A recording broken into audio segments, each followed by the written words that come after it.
साथियों, आज मैं काले कपड़े पहनकर ये केस स्टडी रिलीज कर रहा हूं क्योंकि जो मैं आज बताने जा रहा हूं वो बहुत काला है और मैं भगवान से प्रार्थना करता हूं कि मेरी बातें पूरी झूठ हो और इसमें भविष्य में भी कोई सत्यता न मिले। साथियों, जब से कोरोना वायरस आया हर कोई ये कह रहा था चाइना बर्बाद हो गया, चाइना की लीडरशिप चली जाएगी, चाइना 20 साल निकल जाएगा, चाइना की आबादी का क्या होगा, चाइना की मैन्युफैक्चरिंग फैसिलिटीज का क्या होगा।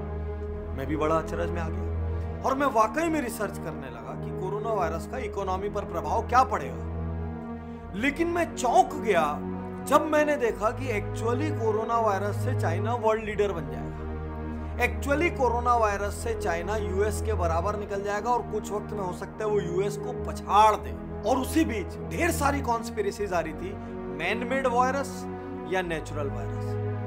तो जब मुझे यह समझ आया कि कोरोना वायरस से चाइना वर्ल्ड लीडर हो जाएगा तो मन में फिर एक विचार आया कि कहीं यह वायरस किसी बहुत बड़ी प्लानिंग का हिस्सा तो नहीं है। और मेरे मन में डाउट आने के माकूल कारण थे क्योंकि दोनों तरफ की रिपोर्ट्स एक दूसरे से लड़ाई कर रही हो, मानो दोनों हमारे दिमाग में जगह लेना चाहती हो। मैंने सैकड़ों अलग अलग आर्टिकल पढ़े और न्यूट्रल होके वो रिपोर्ट्स जो कह रही हैं वो आपके सामने प्रस्तुत कर रहा हूं और रोंगटे आपके खड़े हो जाएंगे। फरवरी में चाइना के प्रीमियर जिनपिंग ने एक स्पीच में कहा कि हमको लेसन्स लर्न करने की जरूरत है और लूप होल्स क्लोज करने की जरूरत है।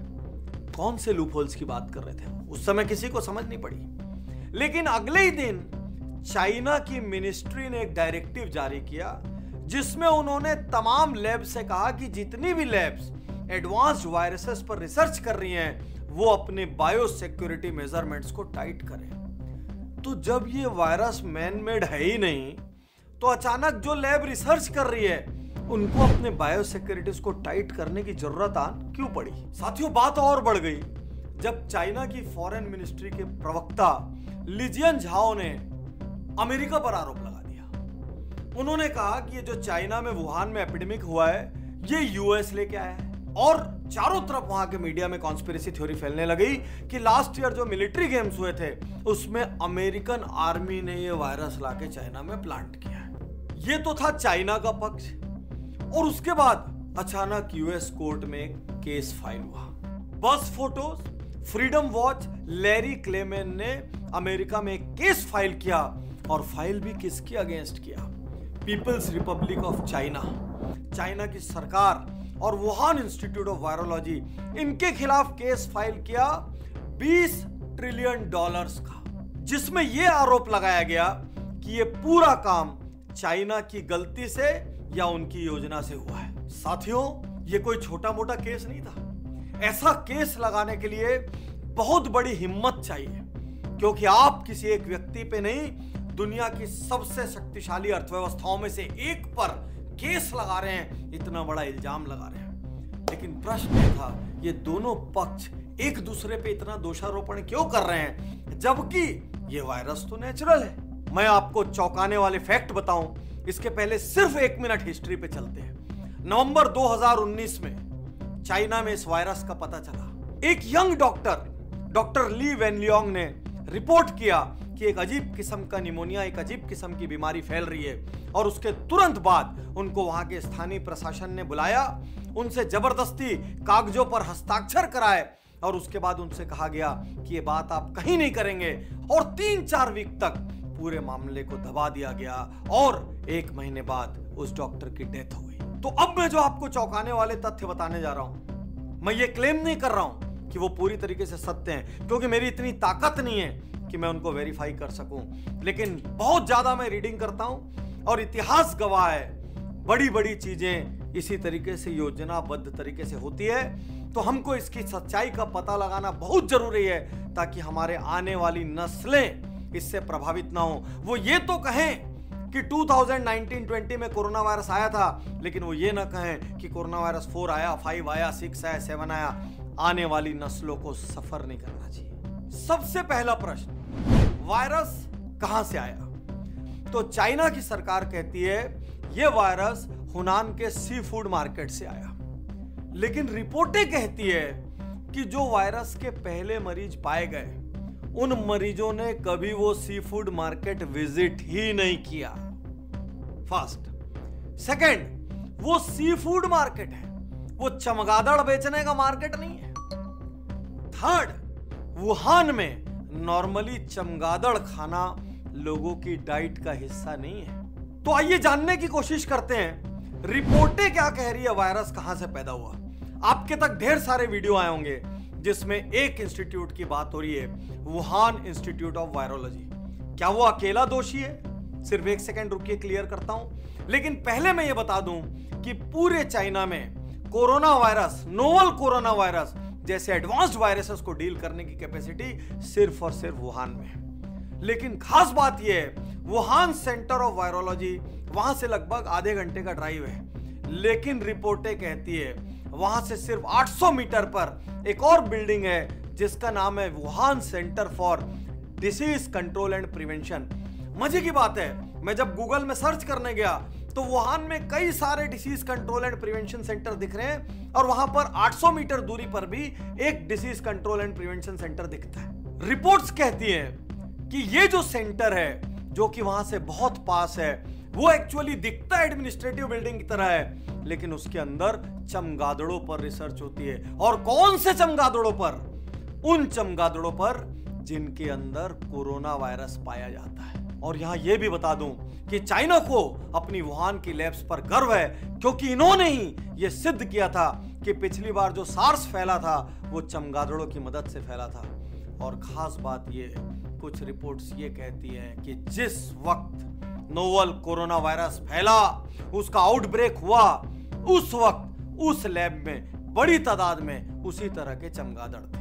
यदि हम ये भी मान लें कि वुहान चमगादड़ खाता है और वहां चारों तरफ चमगादड़ मिलते हैं जी, इसमें ऐसी क्या खास बात है? तो यहां पर कुछ रिपोर्ट्स एक और पॉइंट प्रेजेंट करें। उस लैब के बाहर जितने भी चमगादड़ हैं जिनको किसी किस्म का वायरस से इंफेक्शन हुआ है, उनको जब आप रिसर्च करें तो वो 70% तक की सिमिलैरिटी दिखाते हैं।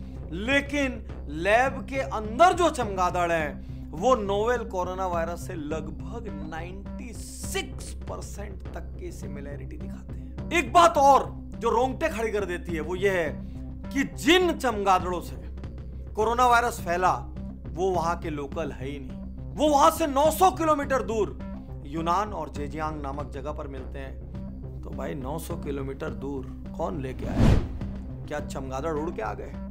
ये रिपोर्टें प्रश्न खड़ा करती है। साथियों, ये केस स्टडी यदि आपके पास किसी के माध्यम से पहुंची हो तो तुरंत आप उज्जवल पाटनी यूट्यूब चैनल को सब्सक्राइब करो, क्योंकि इसके बाद 2 केस स्टडी और आ रही है। एक, कोरोना वायरस के बाद चाइना वर्ल्ड लीडर कैसे बनेगा। दूसरी, कोरोना वायरस के बाद इंडियन इकोनॉमी में क्या इंपैक्ट आएगा और कौन से बिजनेसेस ऊपर जाएंगे, कौन से बिजनेसेस नीचे आएंगे। यदि इतना सा भी सत्य माना जाए कि ये मैनमेड है तो इसका यह अर्थ नहीं है कि ये सिर्फ योजना हो सकती है, ये एक्सीडेंट भी हो सकता है। सोच के देखिए, आप एक रिसर्चर हैं और आप चमगादड़ की लैब में रिसर्च कर रहे हैं और चमगादड़ अचानक आके आपसे टकरा जाए और टकराने के बाद उसके रक्त की एक बूंद आपके ऊपर गिर जाए, या छोड़िए आप रिसर्च कर रहे हैं और उस चमगादड़ के पेशाब की, उसकी यूरिन की एक बूंद आपके ऊपर गिर जाए, तो आप इन्फेक्ट हो जाएंगे। यदि मैं आपसे ये कहूं कि कोरोना वायरस फैलने से जस्ट पहले एक रिसर्चर के साथ ये दोनों चीज हुई, तो आप बोलेंगे पाटिल साहब पिक्चर की स्टोरी सुना रहे हो क्या? मैं नहीं सुना रहा हूं, रिपोर्ट्स कह रही है। सुनिए रिपोर्ट्स क्या कहती है। Chinese researcher Botao and Li Jiao के अनुसार जुनहुआ तियान ने खुद चैंगजियांग टाइम्स के साथ इंटरव्यू में बताया कि उसके साथ ये घटनाएं हुई थी और उसके बाद उसने खुद को क्वारंटीन किया। लेकिन यदि उसने और उसके कलीग्स ने कितना भी प्रिकॉशन रखा हो, अरे ये तो पता ही लगने में कई दिन लग जाता है। ये तो हम देख ही रहे हैं कि लोगों को सिम्टम आने में 14-15 दिन तक लग रहे हैं। तो क्या ऐसा नहीं हो सकता कि उस रिसर्चर से या वैसे ही किसी रिसर्चर से ये एक्सीडेंटली फैल गया हो? और ऐसे एक्सीडेंट हो सकते हैं क्योंकि 2004 में बीजिंग की एक लैब से 2 बार सार्स वायरस लीक हुआ है और जो इन्फेक्ट हुआ उसको पता भी नहीं चला और वो कई दिन तक पब्लिक में घूमती रही। ये तो भगवान की दया थी कि अगला आउटब्रेक वहां नहीं हुआ। क्या रिसर्चर्स सचमुच में कोरोना वायरस का निर्माण कर रहे थे? इस बारे में तो बहुत सारी रिपोर्टें हां कहती हैं। साथियों, वुहान इंस्टीट्यूट ऑफ वायरोलॉजी और दुनिया की और बहुत सारी वायरस लैब्स सिर्फ इलाज पे काम नहीं करती, ये वायरस बनाती भी हैं क्योंकि ये मानती हैं कि किसी बीमारी का इलाज करने के लिए वैसी ही चीजों को पैदा करना पड़ेगा। लेकिन ये एक बहुत बड़ी खतरे की घंटी भी है। 2015 में एक एक्सपेरिमेंट हुआ जिसमें ऐसे ही एक कोरोना वायरस का निर्माण किया गया और इससे साइंटिफिक जगत में खलबली मच गई और ये राल्फ बारिक जो कि एक अमेरिकन साइंटिस्ट हैं, उनके नेतृत्व में बना।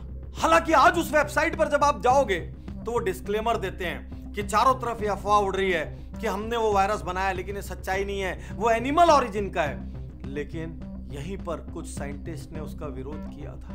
बायोलॉजिस्ट रिचर्ड ऑलब्राइट ने बहुत विरोध करते हुए कहा था, हम एक न्यू नॉन नेचुरल रिस्क को जन्म दे रहे हैं मानव जाति के लिए। तो साथियों, क्या लैब में जो वायरस बनाए जा रहे हैं वो वायरस लीक नहीं हो सकते? वो वायरस जिनका उन जानवरों पे उपयोग किया जाता है, कई बार छोटे छोटे लालच में रिपोर्टें कहती है कि उन जानवरों को बाहर ले जाकर बाजार में बेच दिया जाता है। तो जो लोग उन जानवरों को खाएंगे, क्या उन पर इंफेक्शन नहीं हो सकता?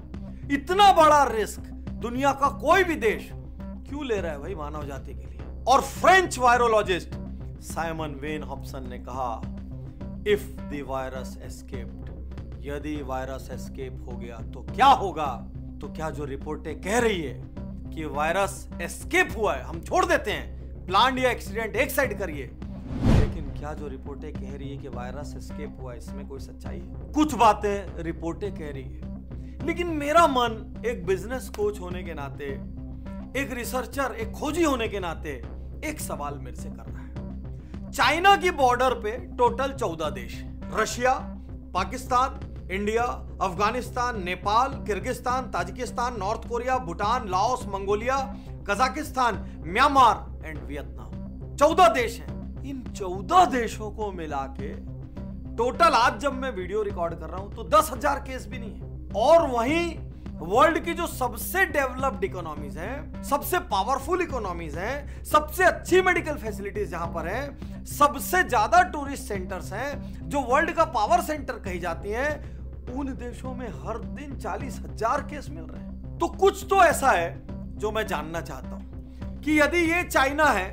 और चाइना की बॉर्डर से 14 देश लगे हुए हैं, तो भाई ये 14 देशों को कुछ क्यों नहीं हो रहा है? इनमें इतना मिनिमम इंपैक्ट क्यों है? तो कहीं से एक थ्योरी आई कि हम लोग जो हैं, हम लोगों के डीएनए और हमारे आरएनए में एक खास तत्व है जिसकी वजह से ये वायरस हमको उतना इफेक्ट नहीं करता।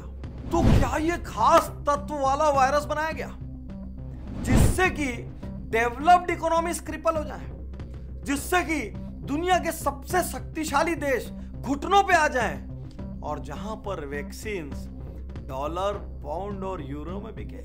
तो मैं भगवान से प्रार्थना करता हूं जो आज मैं बोल रहा हूं वो सच ना हो। कोई देश बायोमेडिकल वेपन ना बनाए, लेकिन इस चीज की जांच होनी चाहिए। यदि ये नेचुरल है तो कोई बात नहीं, पृथ्वी संभल जाएगी। लेकिन यदि ये मैन मेड है तो भले ये एक्सीडेंटली रिलीज हुआ हो या प्लान रिलीज हुआ हो, इसकी जांच होनी चाहिए। लेकिन मुझे ये नहीं लगता कि ये होगी, क्योंकि हम और आप प्यादे हैं। ये बड़े बड़े देशों की बड़ी बड़ी राजनीति है और हर देश के काले और स्याह राज होते हैं इस काले कपड़े की तरह, जो कोई भी बाहर आने नहीं देना चाहता। लेकिन ये बड़ी केस स्टडी खत्म करते हुए एक बिजनेस कोच के रूप में मैं ये दावा करता हूं कि पूरे के पूरे नोवेल कोरोना वायरस इंपैक्ट से दुनिया में सबसे ज्यादा फायदा चाइना को होगा। चाइना वर्ल्ड लीडर बनेगा, ग्लोबल ऑर्डर चेंज होगा, चाइना को आर्थिक फायदा होगा, चाइना पूरे वर्ल्ड में नए रूप में स्थापित हो जाएगा। और मेरी बात पे आप सरप्राइज होंगे क्योंकि हर व्यक्ति ये कह रहा है चाइना कोलैप्स हो जाएगा, चाइना बर्बाद हो जाएगा। तो इसकी तुरंत जो अगली केस स्टडी आने वाली है उसमें मैं यही बताने जा रहा हूं कि कैसे चाइना वर्ल्ड लीडर के रूप में अपने आप को एस्टेब्लिश करेगा कोरोना इंपैक्ट के बाद। मैं हमेशा कहता हूं मैं जो कह रहा हूं उस पर यकीन करें, लेकिन आज मुझे कहते हुए डर लग रहा है, इसलिए मैं कहता हूं मुझ पर यकीन ना करें, खुद इन्वेस्टिगेट करें। शुक्रिया, धन्यवाद।